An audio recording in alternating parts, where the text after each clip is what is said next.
Kemba Walker and Nicholas Batum combined for 37 points as the Charlotte Hornets defeat the Milwaukee Bucks 87-82 and hand them their 5th straight road loss. Chris Middleton led the way for the Bucks, scoring 19 points and going 7 for 18 from the field. Now, aside from Giannis, who went 4 for 5, nobody on the Bucks shot above 50%, and everyone really struggled. It was a bad offensive game, as both teams score under 90 points, but Charlotte just made their tough shots at the end of the game. It wasn't poor defense from the Bucks. The Bucks held average defense, but only scoring 82 points won't win you a lot of games.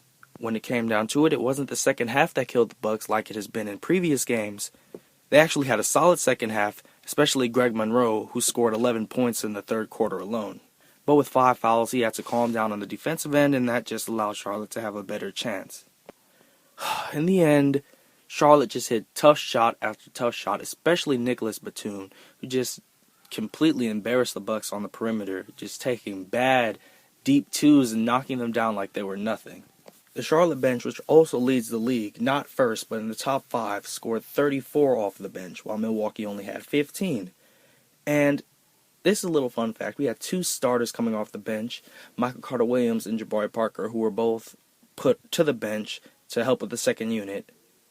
And I don't like that. I didn't like that at all. Michael Carter-Williams scored 3 points, going 1 for 3 from the field again. And Jabari had 10 and 7. He went 40 from the field. It's not bad. He had a couple dunks. Most of them were dunks. I think he probably hit a layup and then made a mid-range jump shot, but that was really it. No one can blame Michael Carter-Williams coming off the bench and doing basically what he did identical in the last game against Sacramento, yes. Bayless started, but he didn't shoot the ball well. He went 4 for 14 for the field and 2 for 9 for 3. 3 for 9 for 3.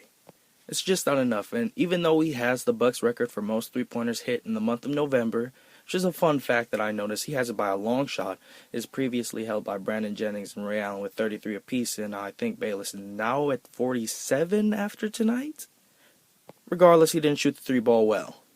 Another thing I want to notice for Charlotte, Al Jefferson, who had to leave the game because he was dealing with what sounded like a little bit of a leg injury or something. He didn't return after the first quarter.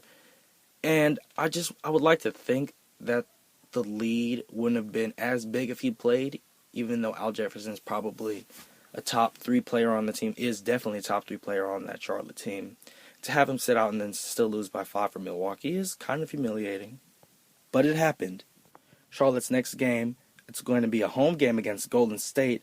Actually, Charlotte's had its longest home game streak in its entire history, which is another fun fact that I learned today.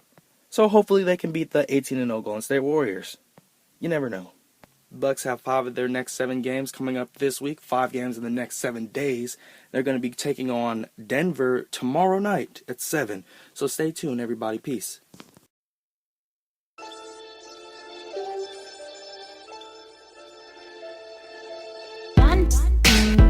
It's fun. It's fun.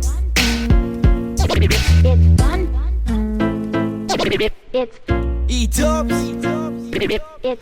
It's fun in this world we live in. Yeah. Chilling with the homies, smoking loud in the kitchen. People just mad cause I'm flyer than a pigeon.